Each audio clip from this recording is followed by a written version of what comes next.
Hi guys, welcome to Twin Perspective. I'm Joe, and tonight I'm going to be breaking down my top five greatest albums by Depeche Mode.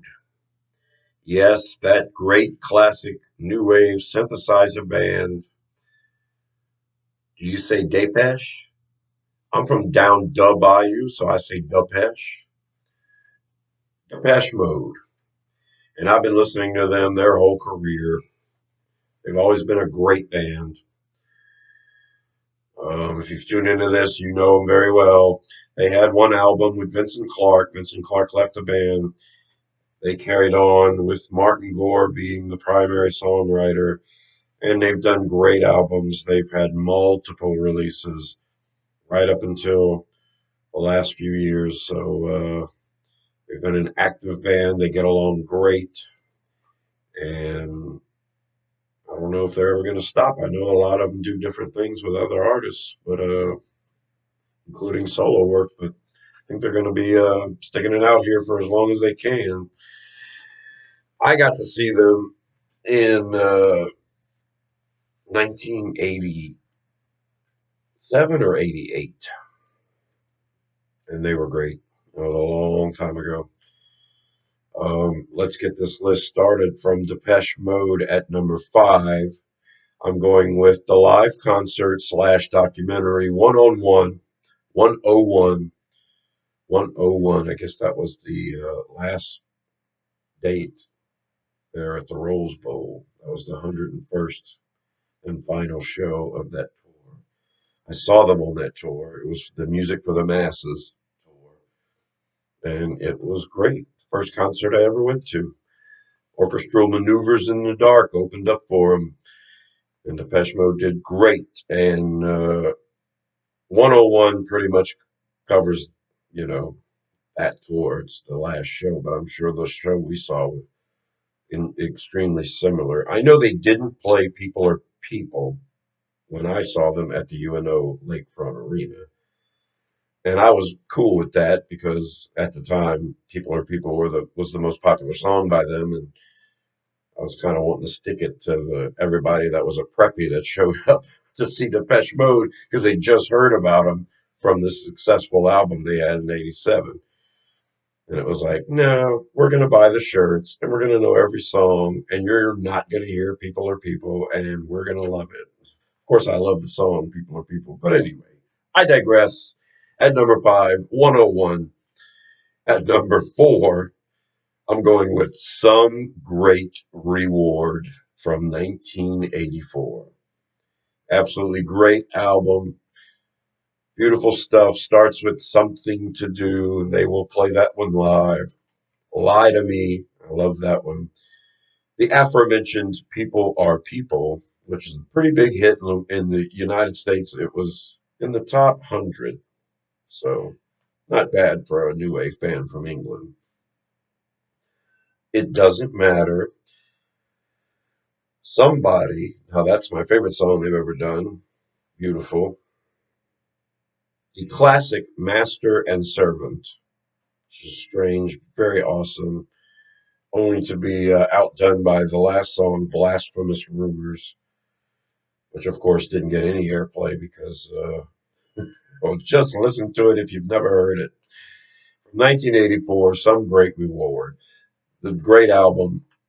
Not sure if they could do better than that for a collection of great songs.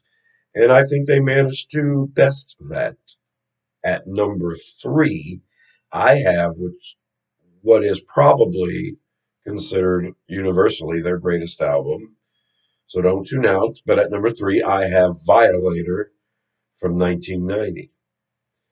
I love this album. I think it's inventive. I think it's great. I think the band shows things, that are top notch. But it's also coming from a band that I grew up with, and I always looked at some of the previous records before this one as albums that they were going to try to match, to emulate, and they did something different here. And I think as a complete album and as a complete sound, Violator works. It is unique in that aspect. It could be, though, that it's a little too similar, that it didn't really get me like some of the older material. But don't let all that fool you. It's here for a reason. I'll give it a 9 out of 10. It's a beautiful album. It starts with World in My Eyes, which is just great. Classic sounding Depeche Mode song, except they were using different keyboard kind of sounds and different approach. It seemed like where they would use sound effects before, they were actually using keyboard sounds to create effects in the place. So it's kind of like that for me. Sweetest Perfection. Now they have written songs like that throughout the last 30 years, without a doubt. And that's your first taste of it right there. Personal Jesus, big single for them. The video was hilarious.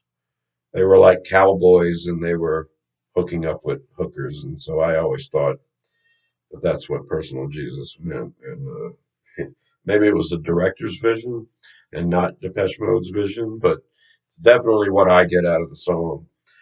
Your personal Jesus would be a hooker. Halo is a wonderful song. And I think my favorite is Waiting for the Night. I love that song. I can listen to that song on repeat.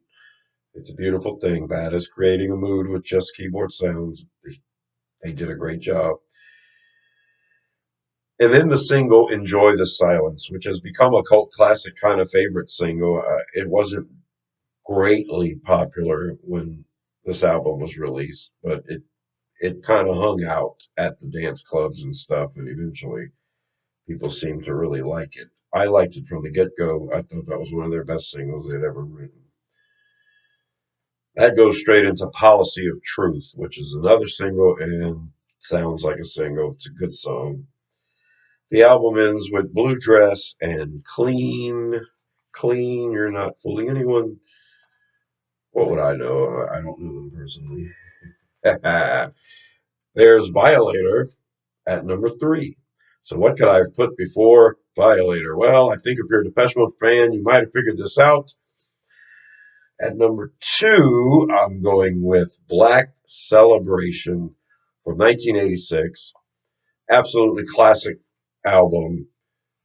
That's the one that they would have to improve on or equal, to earn a number 1 spot, which in my opinion, Violator couldn't. Black Celebration is phenomenal. It starts with the self-titled track, Black Celebration. One of the best intros to an album ever. I love it. Then it goes into Fly on the Windscreen.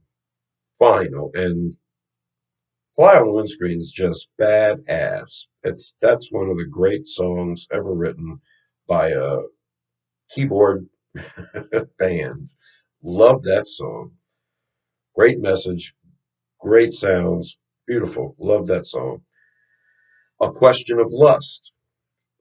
Very popular. It's a single. It wasn't successful, but gorgeous stuff.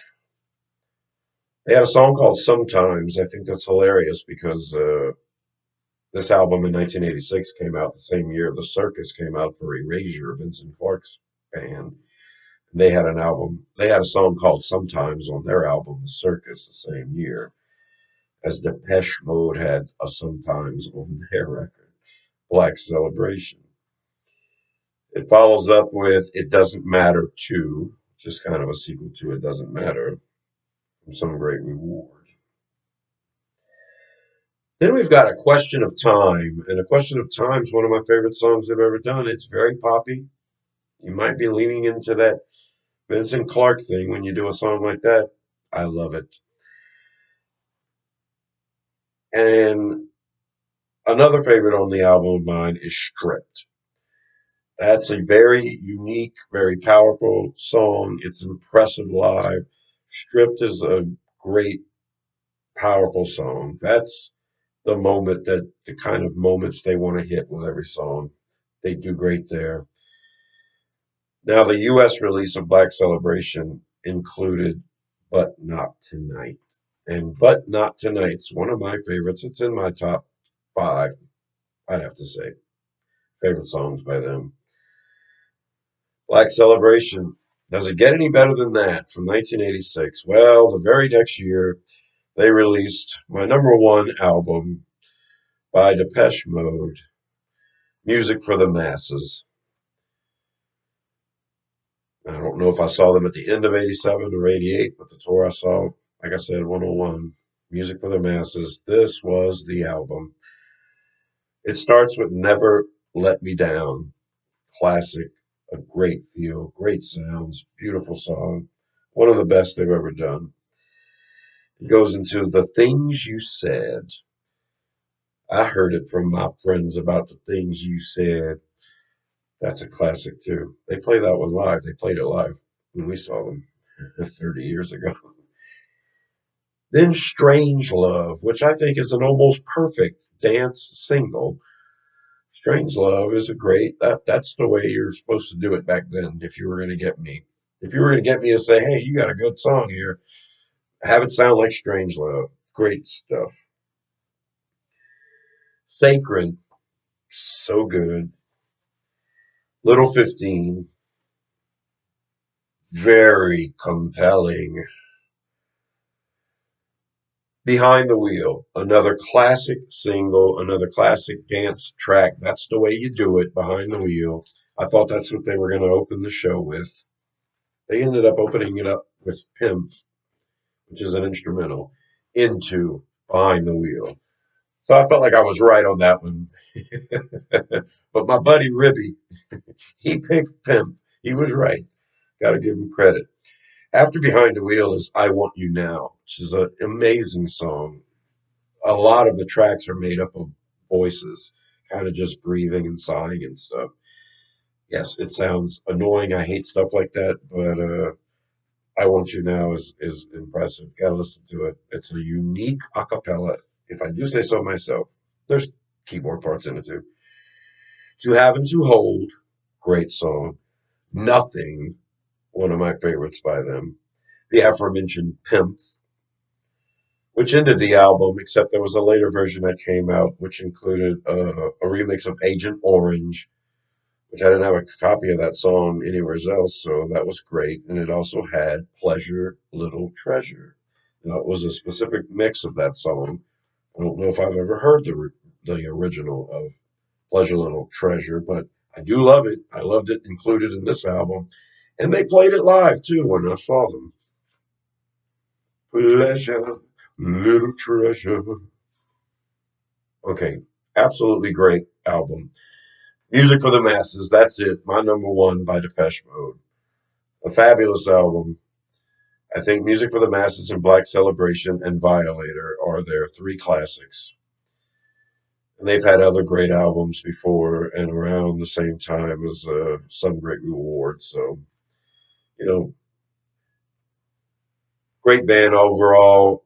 I'm still a bigger fan of Erasure, but I told you I was a fan of Depeche Mode, and this proves it because yeah, I can do a top five by them. And I can't do a top five by just anybody. I don't listen to enough music. Even artists I love, I don't listen to every album.